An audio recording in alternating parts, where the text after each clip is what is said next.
We say that we'll chase those child predators to the ends of the earth that want to harm our children. We've done that. You've heard me talk about us arresting a person in Australia and bringing them back here for trial.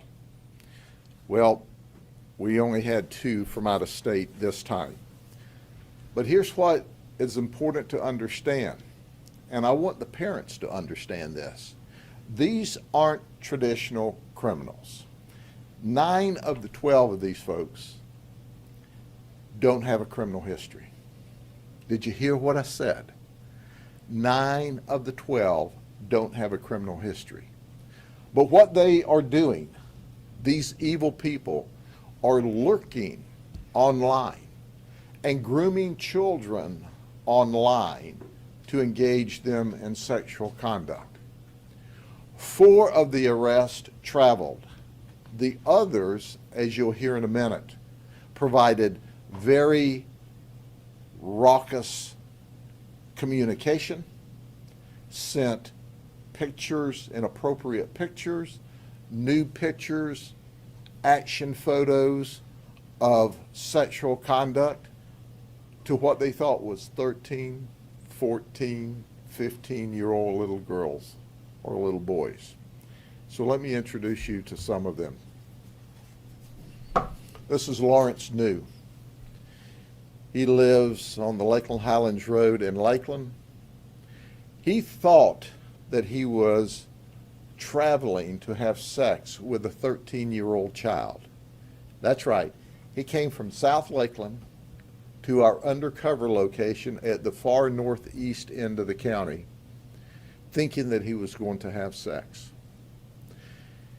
He said he cherished the idea about teaching this 13-year-old girl about sex. He sent nudes and action film of him doing inappropriate things. His wife of 7 years was in another room sleeping whenever he did this. Oh, I'm sorry. She was in another room when he did this, and he had to wait for her to go to sleep so he could sneak out of the house to engage what he thought was a 13-year-old child. So let me focus on this a minute.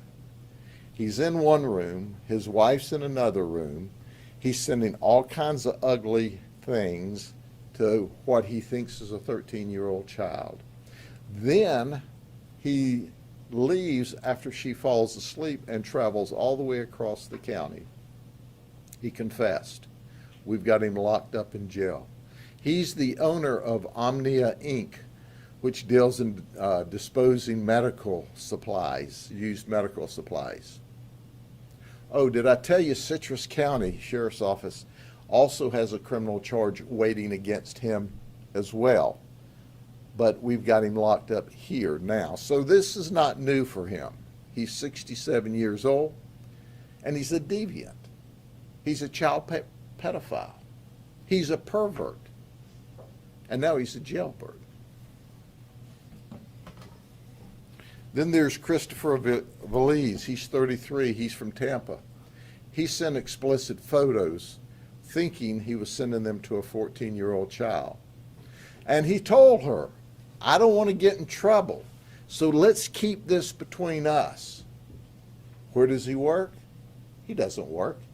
You see, he's at home on disability and SSI.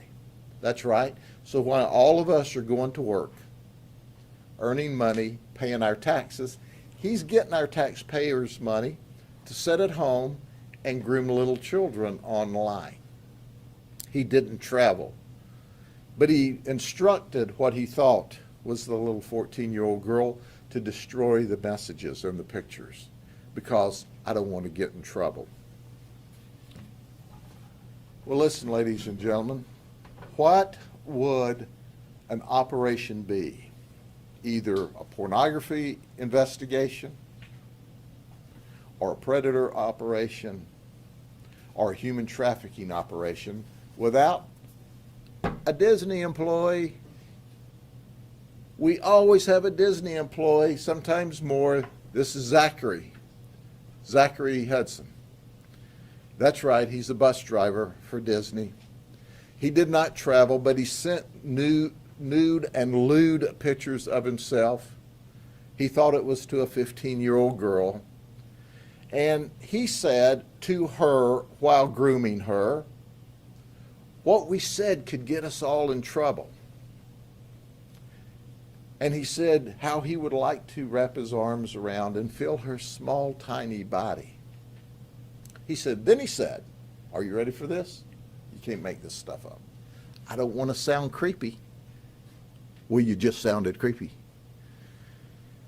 So he reiterated to what he thought was this little girl that she needed to keep it quiet. It has to be our secret. Because he said, I could go to jail.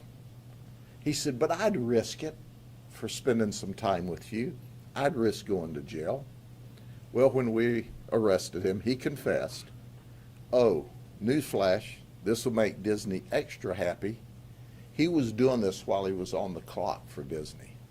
So if your bus was running late at Disney, he was busy taking pictures of himself and talking trash to what he thought was a little girl. Was that his Disney uniform in that photo? Yes. Then there's Timothy King. He's 26, from Claremont. He rode a bike. That's right, he traveled. He rode a bike. This dude was on a mission. So you might ask the sheriff, how far did he ride a bike to have what he thought was sex with a 15-year-old child? 10 miles. Did you hear me? 10 miles. And he said, sometimes I get excited. He didn't use those terms, but I thought I would. He used much more graphic terms. He confessed. He said, I don't have any friends. And he was very cautious when he arrived at the house. He wanted to know about cameras. Are there any cameras? Yep, there's cameras. We got your picture. In fact, we got lots of pictures. We got pictures with your clothes on. Anyway. Then there's Zachary Clark from Tampa. He works armed security for Brink's National Guard. That's right, that was his job. So the next time you see a Brink's truck and they jump out armed to pick up the loot from the store, who knows what he's doing behind closed doors. He traveled. He thought he was going to have sex with a 15-year-old child. Boy, was he surprised when the door opened and there was sheriff's detectives and police officers to arrest him. He said he was kind of antisocial and he just did this to meet new people. He said, but don't worry, I didn't mean it. I was going to tell her mom. Well, that's as good an excuse as any when you're in a lot of trouble. This guy's 62. His name's Frank Butler. He's from Palm Beach Gardens. He's an administrator for BSG Hospitality. But he was in the Orlando area at a resort. So, hey, he thought he would confront a 13-year-old female. So he started the communication and he traveled. That's right. He traveled from the resort to meet what he thought was a 13-year-old female. You know what's interesting about that? His wife of 27 years was at the resort and he had to wait for her to go to sleep. So his wife of 27 years who thinks they're at the resort to have a great weekend, she falls asleep, he sneaks out and goes to the undercover operation to have sex with a 13-year-old child, he thinks. But then he told the detective, once again, you can't make this up. He's not a bad guy. He said, I'm just not a bad guy. He said, you know what I was going to do is wait at the house with this child to tell her mom, as soon as she come home, what this child was doing. Yep. And then when we explained to him about the undercover detective and not the 13-year-old child, he said, well, what did I do wrong? It's just words. Well, newsflash, words matter. Words got you locked up. You were grooming a child. You agreed to meet a 13-year-old child because you, in fact, were going to have sex with that child. Why your wife of 27 years slept blissfully in the resort down the street. He says he doesn't prey on children. So anyway, we asked him what his wife would think about all of this. He said, you know, my wife wouldn't subscribe to this. That's why I had to wait until she went to sleep.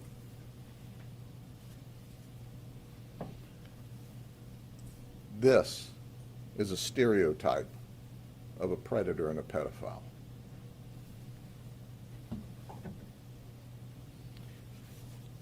Then there's Michael Ochino from Kissimmee. He's a forklift driver for PepsiCo. He had conversations with 3 different undercover detectives from the police department and the sheriff's office. That's right. He thought he was talking to 13 and 14-year-old children during his conversation. He said that he would like to stay with them. He talked about making babies with the children. He didn't travel. But then he said something that was really, really, really scary.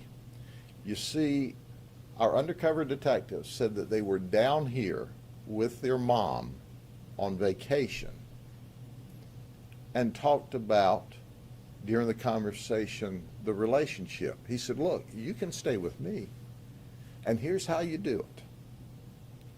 You walk away without your mom seeing you. She won't know where you are. You're from another part of the country. And then you wait for me, and I'll pick you up.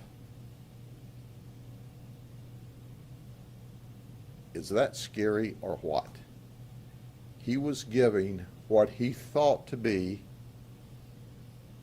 a 13-year-old little girl directions on how to escape from her mom, and he was going to pick her up.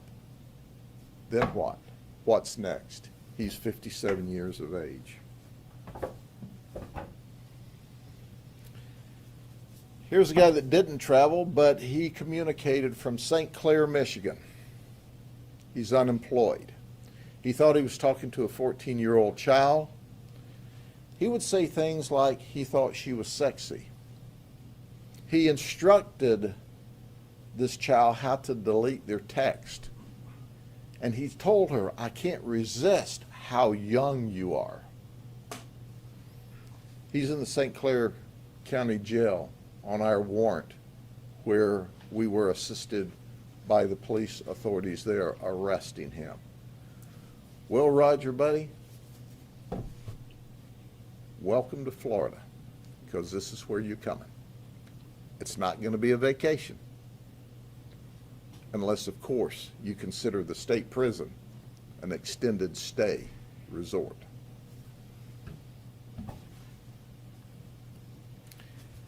And then there's George Matthews.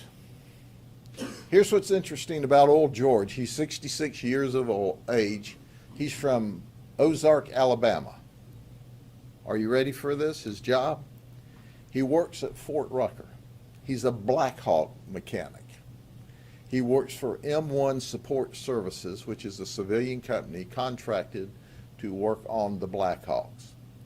He sent very explicit images of himself to what he thought was a 13-year-old child.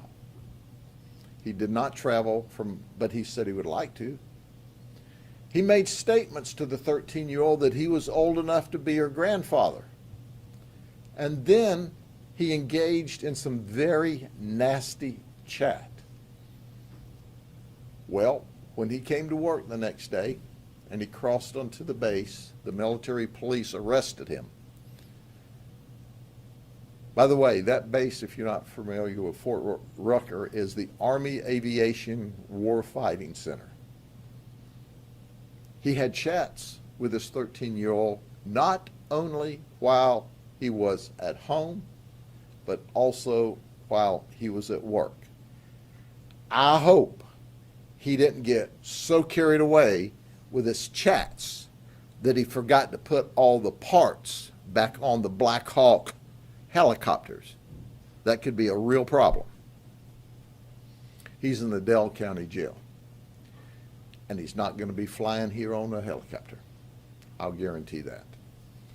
All right, I would like to turn this over to a dear friend of mine and colleague. We worked together at the sheriff's office for 25 years until retirement age came, and then he went to be the police chief in Auburndale, and made me very proud to see one of my captains and one of the most talented people we've ever had work with us go on to be the police chief. Chief? Thank you, sir. So 25 years here and 10 years at Auburndale, 35 years in this business, and these things still bother me, and they make my stomach turn. And if you're a parent and you have kids, or you're a grandparent and you have kids that are dear to you, do what you can to protect them, because the internet is a dangerous place. Make sure that you're monitoring them. Make sure that you're having conversations with them. There are a lot of nefarious actors out there, and we just want parents and grandparents, people who are responsible for kids, to be aware of that, and to talk to their kids about it. It's an important conversation to have. So thankful to the sheriff and his people for putting this operation together, and always thankful for the opportunity to be a team player and a partner to keep this county safe. So thanks, Sheriff. Thank you, Chief. Next we have Derek. Derek Blanton is with the Winter Haven Police Department. In fact, his father and I patrolled as deputies way back in the day. And so it makes me exceptionally proud to see Derek follow in the footsteps of his dad. Derek? Good afternoon. The members of the Winter Haven Police Department are more than happy to have participated in this operation. We'll be more than happy to participate in future operations that may come about. We're dedicated to doing our best to protect our kids in these situations. And I think it serves as a good reminder for both parents and the bad guys that, you know, we have really good detectives. So does the sheriff's office and Auburndale Police Department that are really good at their jobs, and they won't hesitate to put you in jail if you're involved in this type of situation. Thank you to the sheriff's office and Auburndale Police Department for also participating in this and having us participate as well. Thank you. Our folks collectively are simply the very best in the business at investigating and searching out and looking for these predators. But parents, these folks will walk boldly into your home while you're there and groom your children if you don't know what your children are doing online. With that, is there any questions? It seems like not too long ago, we were here and you were talking about, you know, Child Protector 1, that operation that took place. Can you kind of describe the scope of this issue in Polk County? Well, you know, interestingly enough, the overwhelming majority of these people weren't from Polk County. But what we do is we throw a wide net. This time it went as far as Alabama and Michigan to arrest people. So, and my challenge would be to the police agencies and sheriff's offices who aren't doing these operations across the United States, why not? Because that's where the predators are. That's where the child pornographers are. They're all online. And they're looking for children to attack.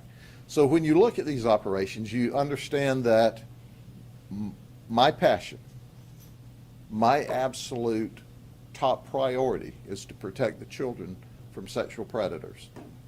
Children are supposed to be innocent, but at 13, 14, 15, they're curious. And the next thing you know, this person's shown up in the gaming room with them or with the child chat room with them, looking for those who are alone or lonesome or sad or in need of attention. And that's who they focus on first. So at the end of the day, it's a Polk County solution to a nationwide problem.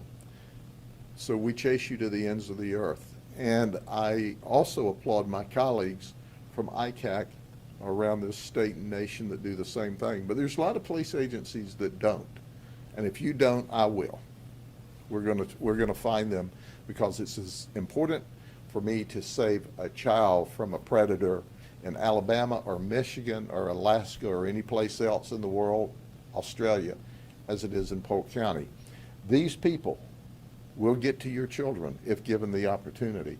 And if they never travel to put hands on them, by the time they groom them and send them all of this ugliness, it certainly breaks down the barriers so that someone else can attack them. Sheriff, one of our reporters would like to know, where was the Disney employee arrested? Was he arrested on property or near Disney property, or? I'm not sure where he was arrested because he did not travel. We went to him to arrest him. So I don't know if they called him up, from work, but I believe he was in uniform when, in fact, I'm sure he was in uniform when we arrested him. And Sheriff, you've been doing these operations for years, and used to be really large numbers.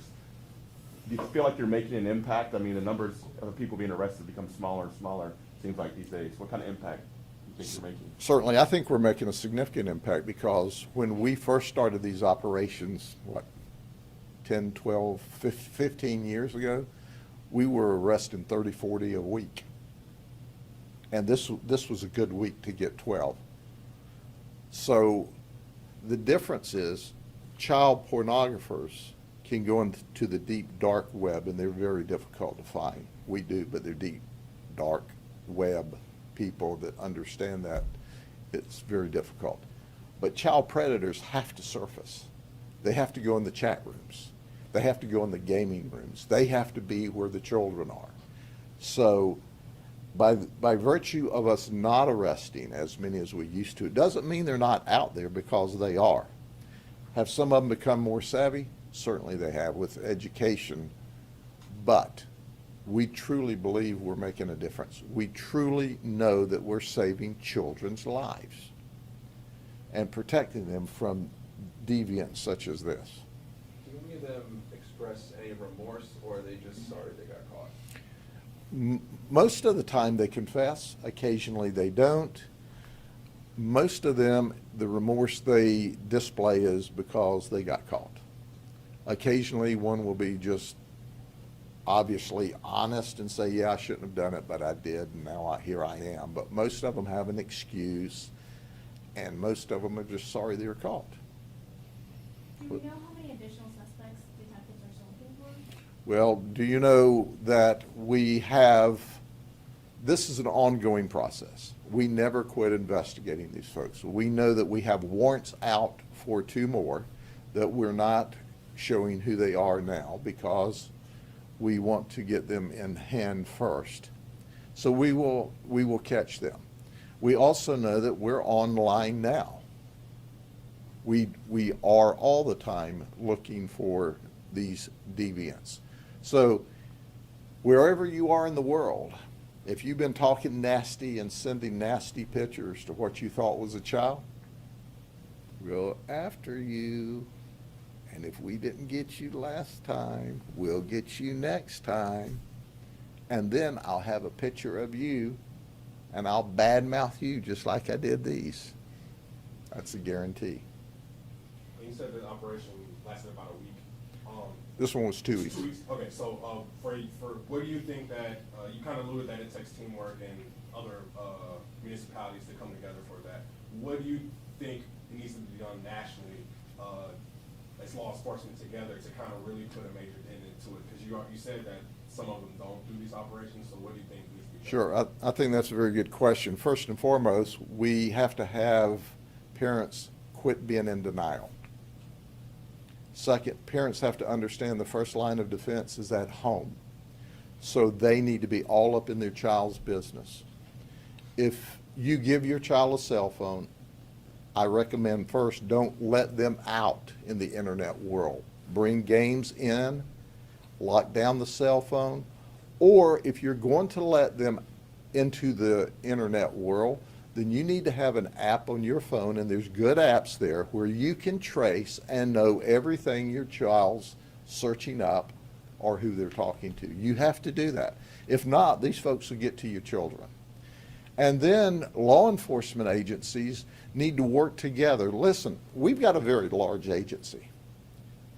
And we can do a predator operation without the assistance of the police department. But we can't be as successful without our colleagues. The more we have investigating, the more they help us, the more robust the investigation, and the more arrest we can make. These police agencies that are standing with me today and others that have been in past operations with us are simply the very best. And we all care about the children, and we don't care whether they live in the city or in the county or in the state. We want to protect them. So for the small agencies across the nation that just don't have the resources to do it by themselves, there's ICAC, Internet Crimes Against Children Task Force. Or you can put your own task force together. And there's many ICAC teams across the nation. We will teach you how to do this. Free. You just have to put the resources together. And I challenge the moms and dads. I like moms because when moms gets on you, you either make it better or you're miserable. Go to your local police department, sheriff's office, and say, I know you're small and can't handle this by yourself, so when you can get together with your other police departments or other sheriff's offices or state police and put one of these operations on to protect our children in this state. Okay. Anything else? Thank you very much. I hope you all have a good weekend. We will see you the next time somebody does something really stupid. Guaranteed. Take care. I